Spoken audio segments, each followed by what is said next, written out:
नमस्कार, आप देख रहे हैं न्यूज वन इंडिया। मैं हूं आपके साथ कीर्ति बिंदल और बुलेटिन का आगाज बड़ी खबर के साथ करेंगे प्रयागराज से। कार ने 4 लोगों को रौंदा है। बड़ी खबर बता रहे, कार ने 4 लोगों को रौंदा।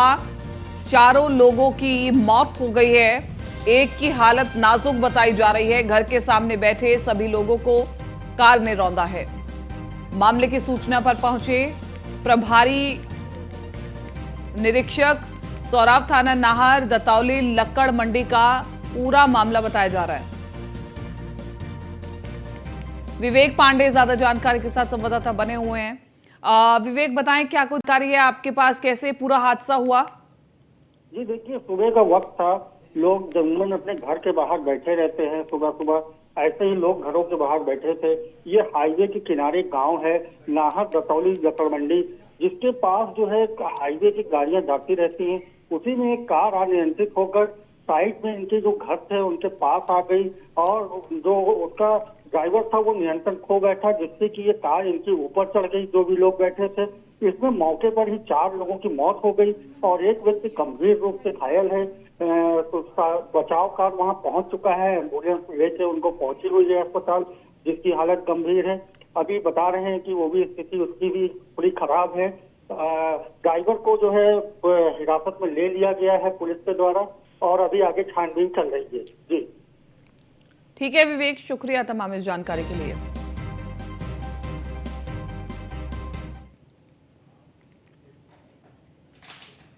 और गोंडा से एक और बड़ी खबर, तेज रफ्तार पिकअप ट्रॉली से टकराई। पिकअप के चालक की मौके पर दर्दनाक मौत।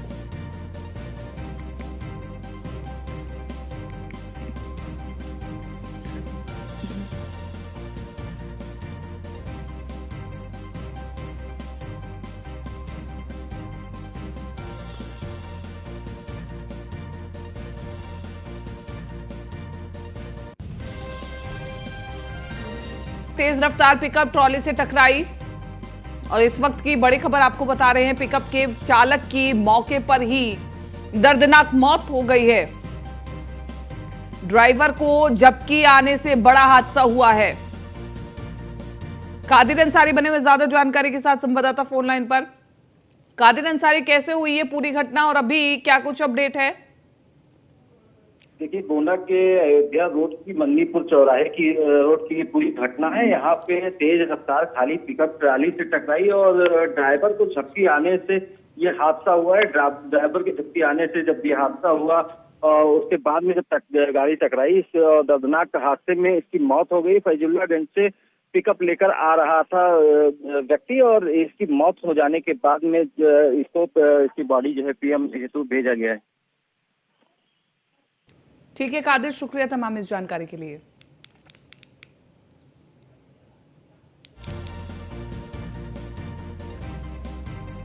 तो ड्राइवर को झपकी आने से हादसा हुआ है। अयोध्या रोड के मणिपुर चौराहे की घटना है। कुछ तस्वीरें भी आपको दिखा रहे हैं हम। और बिजनौर से बड़ी खबर आपको अब बता रहे हैं, हाइड्रिल विभाग के जेई को उपभोक्ता ने मारी गोली। इस वक्त की ये बड़ी खबर आपको बता रहे हैं, बिजली का बिल जमा ना करने पर जेई ने घर की काटी थी बिजली। गुस्साए उपभोक्ता ने जेई को गोली मारकर घायल किया है। जेई की हालत नाजुक बताई जा रही है। मेरठ अस्पताल रेफर कर दिया गया है। आरोपी के खिलाफ बिजली विभाग ने तहरीर दी है। जेई की हालत नाजुक बताई जा रही है। मेरठ अस्पताल रेफर कर दिया गया। थाना मंडावर के बिलासपुर इलाके का पूरा मामला बताया जा रहा है। तो इस वक्त की बड़ी खबर, थाना मंडावर के बिलासपुर इलाके की पूरी घटना। हाइडिल विभाग के जेई को उपभोक्ता ने मारी गोली। फैजल बने हुए ज्यादा जानकारी के साथ संवाददाता फोन लाइन पर। फैजल, बिजली का बिल जमा ना करने की वजह से जेई ने बिजली काटी थी, लेकिन ये कार्य करना उसे महंगा पड़ गया।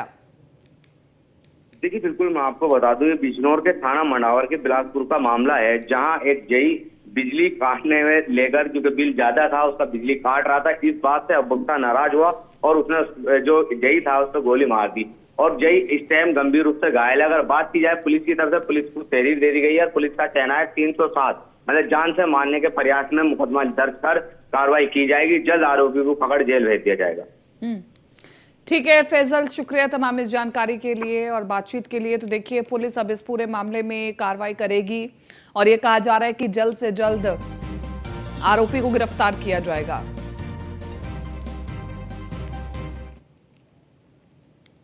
और इधर पीलीभीत में 40 साल के एक व्यक्ति ने खुद को गोली मार दिया। ज्ञात कारणों से गोली मारकर आत्महत्या की है। व्यक्तिगत कारणों से परेशान रहता था मृतक और इसी के साथ साथ खुद को गोली मारकर आत्महत्या की है। पुलिस ने शव को पोस्टमार्टम के लिए भेज दिया। बिलसंडा थाना क्षेत्र के मीरपुर हरिपुर गांव की घटना बताई जा रही है। तो बड़ी खबर आपको बता रहे, 40 साल का एक व्यक्ति जिसने खुद को गोली मार ली और आत्महत्या कर ली।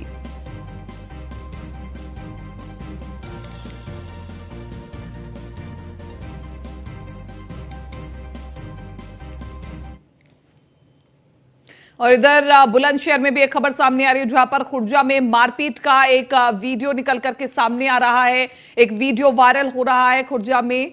और इसी के साथ साथ आपको बताते चले, दबंगों ने युवती और भाइयों की जमकर पिटाई की है।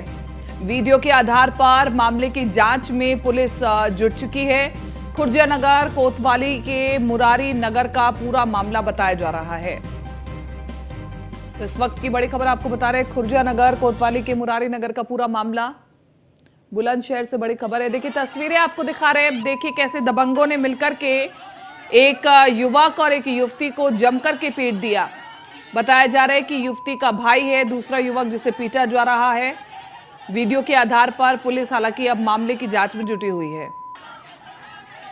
अशोक कुमार ज्यादा जानकारी के साथ संवाददाता बने हुए फोन लाइन पर। अशोक, क्या वजह रही कि लड़ाई हो गई और फिर इतनी बेरहमी से युवती और उसके भाई को पीटा गया?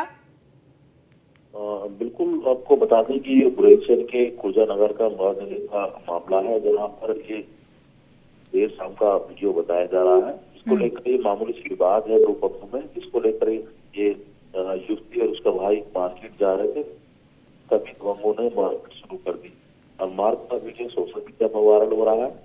तो वायरल वीडियो के आधार पर 3 लोगों को पुलिस ने हिरासत में ले लिया है और आगे की वैधानिक कार्रवाई की जा रही है। ठीक है अशोक, शुक्रिया तमाम इस जानकारी के लिए।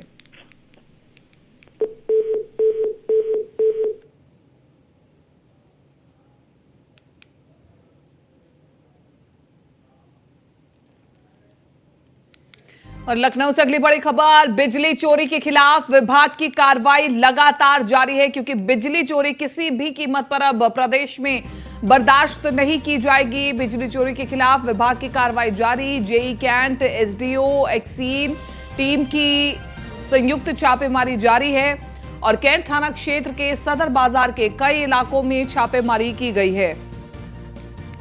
Power corporation MD M Devraj के आदेश के बाद यह एक्शन लिया गया है और बड़ी मुस्तैदी के साथ चल रही बिजली विभाग की जोनल चेकिंग। घरों की, दुकानों की वीडियोग्राफी भी की जा रही है, यानी कि वीडियोग्राफी करके चेकिंग की जा रही है। तत्काल लोगों की बिजली काटी जा रही है, एक्शन लिया जा रहा है।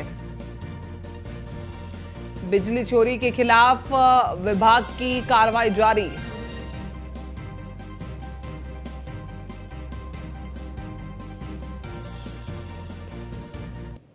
अश्विनी द्विवेदी हमारे साथ बड़े में ज्यादा जानकारी के साथ संवाददाता फोन लाइन पर। अश्विनी द्विवेदी, अब जो बिजली चोरी करेगा उसके खिलाफ बड़ा एक्शन लिया जाएगा, या तो उसके घर की बिजली काट दी जाएगी या बड़ा जुर्माना लगेगा?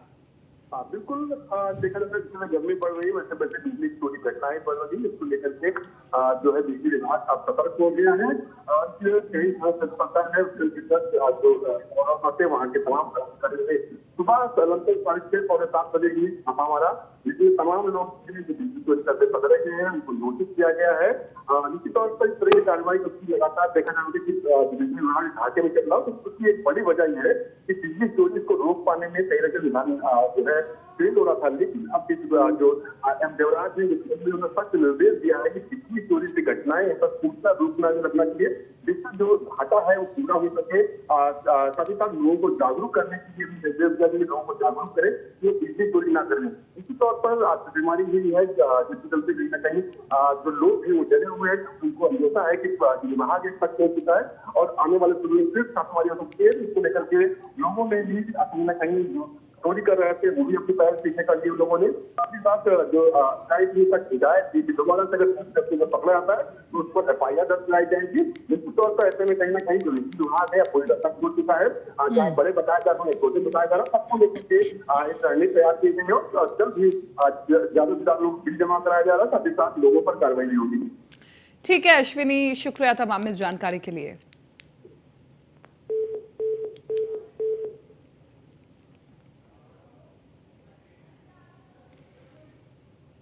और लखनऊ से अगली बड़ी खबर, निकाय चुनाव की प्रक्रिया पूरी हो चुकी है। शपथ ग्रहण समारोह की तैयारियां शुरू हो चुकी है। निकाय विभाग, नगर विकास विभाग तैयारियों में जुटा हुआ है। सभी 17 मेयरों को एक ही दिन शपथ ग्रहण कराने की तैयारी शुरू हो चुकी है।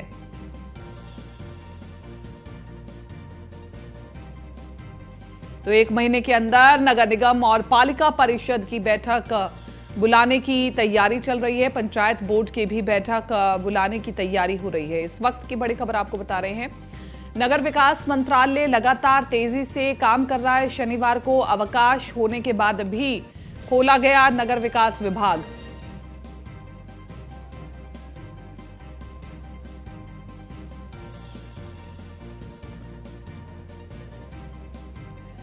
ज्यादा जानकारी के साथ मनीष मिश्रा हमारे साथ लाइव बने हुए हैं।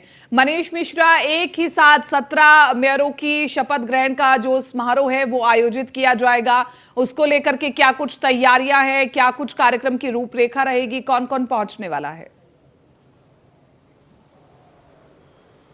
देखिए, आपको बता दूं कि 17 नगर निगम के जिस तरीके से चुनाव संपन्न कराए गए हैं और एकदम शांतिपूर्ण चुनाव संपन्न कराए थे। हमने देखा था कल मुख्यमंत्री योगी आदित्यनाथ ने किस तरीके से जब मीडिया को संबोधित किया तभी नगर विकास मंत्रालय के साथ साथ जितने भी मशीनरी लगी थी उन सबका धन्यवाद भी ज्ञापित किया था कि शांतिपूर्ण और बहुत ही अच्छे तरीके से जो चुनाव कराए गए थे। अब उसके बाद किस तरीके से जब चुनाव हो जाते हैं उसके बाद जो कार्यप्रणाली होती है, जिससे कार्य योजना होती है, उसको लेकर सबसे पहले चीज़ होती है कि आपके जो मेयर हैं या फिर जो पालिका के अध्यक्ष हैं या चेयरमैन हैं, बोर्ड के चेयरमैन हैं, वो जल्दी जल्दी अपना पदग्रहण संभाले और साथ ही साथ अपनी जो बोर्ड की बैठक है उसको संपन्न करें, ताकि आने वाले समय में जो योजनाएं हैं, जो केंद्र और राज्य की योजनाएं हैं, उसको जल्दी जल्दी धरातल तक उतार जा सके। इसको लेकर अब नगर विकास मंत्रालय लगातार इसकी योजना बना रहा है। हमने देखा था किस तरह से जब चुनाव होने थे उसके लेके भी जो सूची की गई थी, जो जैसे कि लिस्टिंग कर रही थी, उसमें भी साप्ताहिक अवकाश के दिन भी नगर विकास मंत्रालय लगातार काम कर रहा था। अभी भी हमने देखा था जब अब चुनाव संपन्न हो गए इसके बाद मेयरों के माना जा रहा है कि एक साथ शपथ ग्रहण समारोह कराने की तैयारी की जा रही है, जिसको अंतिम दौर में है।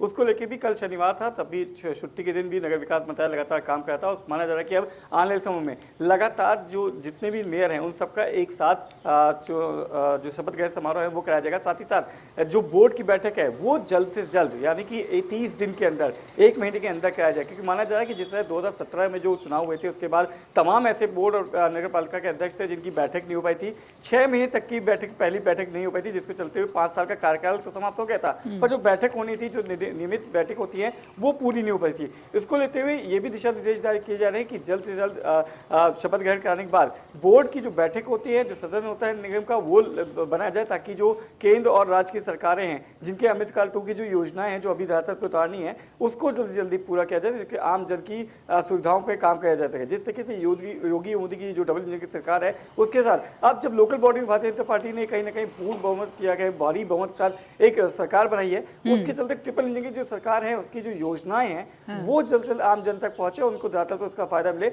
इसको लेकर पूरी तैयारी की जा रही है। जी ठीक मनीष, लगातार हमारी नजर इस बड़ी खबर पर बनी रहेगी, आप आगे भी बने रहिए, हम आपसे आगे भी चर्चा करेंगे। अगली बड़ी खबर है लखनऊ से, बीएसपी सुप्रीमो मायावती ने बीजेपी पर निशाना साधा है। निकाय चुनावों को लेकर के बीजेपी पर निशाना साधा है बीएसपी ने। निकाय चुनाव में बीजेपी की जीत को लेकर के मायावती ने निशाना साधा, बीजेपी पर सरकारी मशीन के दुरुपयोग का आरोप लगाया है। बीएसपी चुप होकर बैठने वाली नहीं है, ये मायावती ने कहा है और ट्वीट के माध्यम से कहा बकायदा, वक्त आने पर बीजेपी को जवाब जरूर मिलेगा। अब ये कैसे जवाब मिलेगा और ये लाइन क्या इंगित करती है, ये सबसे बड़ी बात है। लेकिन देखिए, निकाय चुनाव में बीजेपी की जीत को लेकर के अब विपक्षी निशाना साधने लगे हैं। पहले दिन शुभकामनाएं जरूर दी हैं, लेकिन अब निशाना साधा जा रहा है। मनीष मिश्रा हमारे साथ बने हुए ज्यादा जानकारी के साथ संवाददाता। मनीष मिश्रा, देखिए, बीएसपी पहले कहीं भी चर्चा में नहीं थी, ऐसा लग रहा था कि समाजवादी पार्टी और बीजेपी में ही टक्कर है, लेकिन कल जब नतीजे सामने आने लगे तो लगा कि बीएसपी भी टक्कर में है और कहीं ना कहीं ये टीस अब दिखाई देती है बीएसपी में कि हम रेस में भी थे फिर भी कहीं जीत नहीं पाए। देखिए, निश्चित तौर से आप अगर बात करेंगे तो कहीं ना कहीं जब नगर निगम की हम बात करेंगे तो 2 सीटें ऐसी थी, चाहे आगरा की बात करें चाहे सहारनपुर की बात करें, कहीं ना कहीं बहुजन समाज पार्टी जरूर टक्कर देती हुई नजर आती भारतीय जनता पार्टी पर, जिस तरीके से जीत हुई है। और ऐसे समय में विपक्ष का एक हमने देखा है, तमाम जब चुनाव होते हैं तो उसमें आपको पहले ईवीएम पे निशाना बनाया जाता था और उसके बाद फिर लोकल मशीनरी पे इल्ज़ाम लगाया जाता है। पहले ये देखना तय होता है कि आप कितनी प्रतिभागिता के साथ आपने उतरा है, आपके जितने बड़े नेता, कौन से बड़ी नेता में आपके यहाँ से उतरते हैं, जो जनसभाएं करते हैं, जो पार्टी के कोर के साथ आपकी बैठकों करते हैं या फिर आप जनसभाएं करते हैं, आम जन तक पहुँचते हैं। ऐसे में आपके जो प्रत्याशी हैं, आपका जो लोकल मैकेनिज्म है वो जरूर चुनाव लड़ता है। उसकी जो रिपोर्ट्स होती है उसकी रिपोर्ट पे आपको काम करना चाहिए, उसकी रिपोर्ट पे आपको ऐसे ट्वीट करना चाहिए। हो सकता है कि बहुजन समाज पार्टी की जो लोकल मशीनरी है या फिर उनके जो लोकल कोऑर्डिनेटर्स हैं उन्होंने ऐसी कोई रिपोर्ट दी हो, पर जिस तरीके से देखा गया था कि कहीं पे भी समाजवादी पार्टी सबसे बड़ी यहाँ पे विपक्षी पार्टी है, उसने ऐसा कोई आरोप नहीं लगाया कि लोकल मशीनरी की बात की जाए।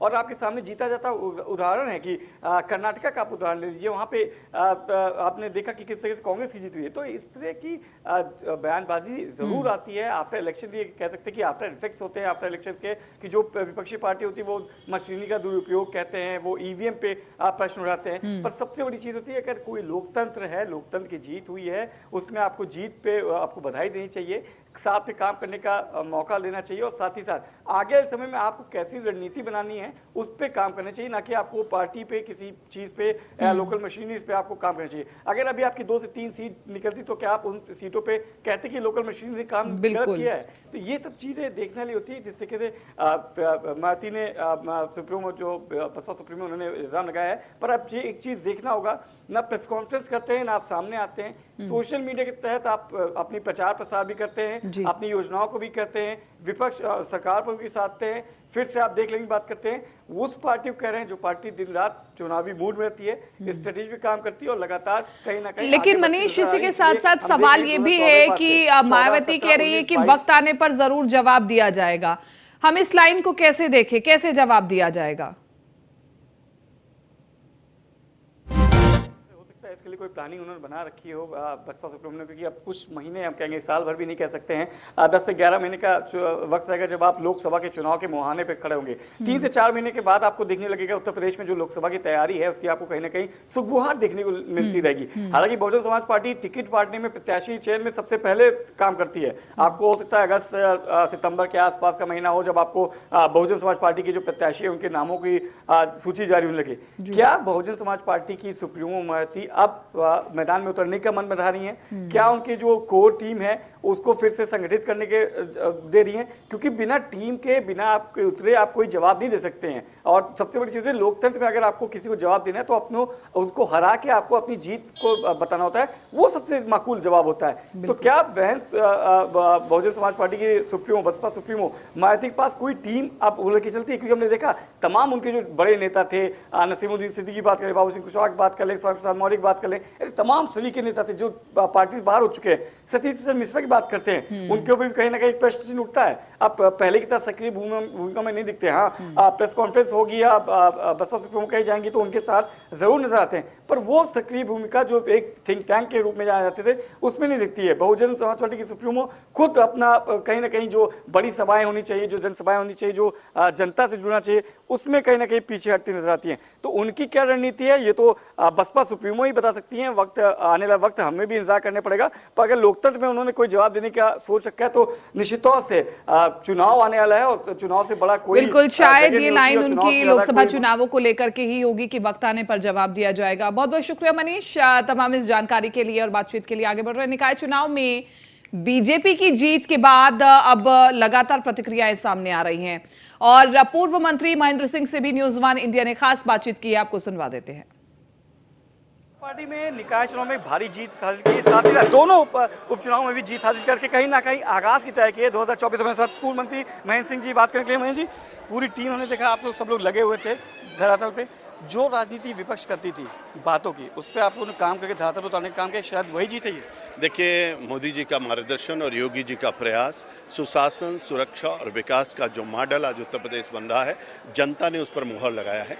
कार्यकर्ताओं ने अथक परिश्रम किया है, संगठन और सरकार का समन्वय हुआ है, बूथ प्रबंधन से लेकर के सभी मोर्चे पर कार्यकर्ता डटे रहे और जनता ने भरपूर तरीके से आशीर्वाद दिया। इसीलिए 17 की 17 नगर निगम हम लोग जीते हैं। नगर पालिकाओं में पिछली बार से 2 गुना ज़्यादा नगर पालिकाएं हम जीत रहे हैं। नगर पंचायतों पर भारी जीत हो रही। हमको लगता है कि जनता पूरी तरीके से मोदी और योगी के लिए तैयार है। महेंद्र जी, क्योंकि मैंने देखा है उस समय से, आपको जानता हूँ, जब परिवर्तन यात्रा निकाली थी, इसके बाद अभूतपूर्व परिवर्तन हुआ था उत्तर प्रदेश में। ये परिवर्तन निकाय चुनाव में अभूतपूर्व जीत पे 2023 का जो सेमीफाइनल है 24 के लिए आगाज माना जाए। देखिए, बहुत बड़ा चुनाव है ये। लोकल बॉडी इलेक्शन कोई सामान्य इलेक्शन नहीं है और आज जिस चुनाव में जनता ने अपना समर्थन दिया है, विपक्षियों का सुपड़ा साफ किया है, ये स्पष्ट संकेत है कि आने वाले दिनों में भारतीय जनता पार्टी को भारी जीत प्राप्त होगी। और मोदी जी का तो जादू हर समय चलता रहता है।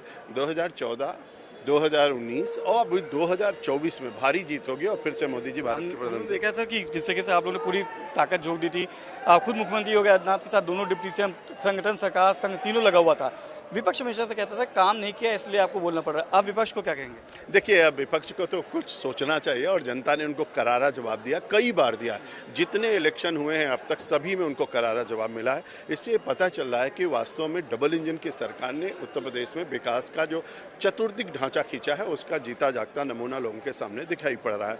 और बड़ी बात है कि लोग सुशासन चाहते हैं, सुरक्षा चाहते हैं, चतुर्दिक विकास चाहते हैं। आज उत्तर प्रदेश भारत में एक मॉडल बनकर के तैयार हो रहा है और उसी पर जनता जनार्दन ने अपनी मोहर लगाई है कि मेरा उत्तर प्रदेश नंबर 1 का राज्य बने। इसलिए जनता का समर्थन 24 में 80 में 80 बिल्कुल 80 में 80 सीटें मिलेंगी और फिर से आदरणीय प्रधानमंत्री नरेंद्र भाई मोदी बनेंगे। धन्यवाद। तो ये थे महेंद्र सिंह जी, बता रहे थे कि हमने तैयारी की थी और तैयारी करके जिस तरीके से काम किया था, जिससे कार्यकर्ताओं ने अपने पसीना बहाया, उसकी जीत है। कार्यकर्ताओं की, एक कार्यकर्ताओं के, एक पदाधिकारियों की और मोदी योगी की कामों की ये जीत है। और आगे इस समय में 2024 में 80 में से 80 से एक बार फिर से संपूर्ण कमल खिलाने का काम करेगी उत्तर प्रदेश में योगी सरकार। वीडियो जर्नलिस्ट अमित सानी के साथ Manish Mishra, news one India, Lucknow. पूर्व कैबिनेट मंत्री मोहसिन रजा से भी न्यूज़ वन इंडिया ने खास बातचीत की, आपको दिखा देते हैं। भाई जीत के बाद हमारे साथ बात करेंगे हज प्रदेश के अध्यक्ष मोहसिन रजा जी। मोहसिन भाई, बड़ी जीत, सुपड़ा साफ कर दिया। उत्तर प्रदेश की जनता का साधुवाद और धन्यवाद आपके चैनल के माध्यम से कि उन्होंने एक बार फिर से छठी बार उत्तर प्रदेश में भारतीय जनता पार्टी की सरकार पर और भारतीय जनता पार्टी की नीतियों पर मुहर लगाई।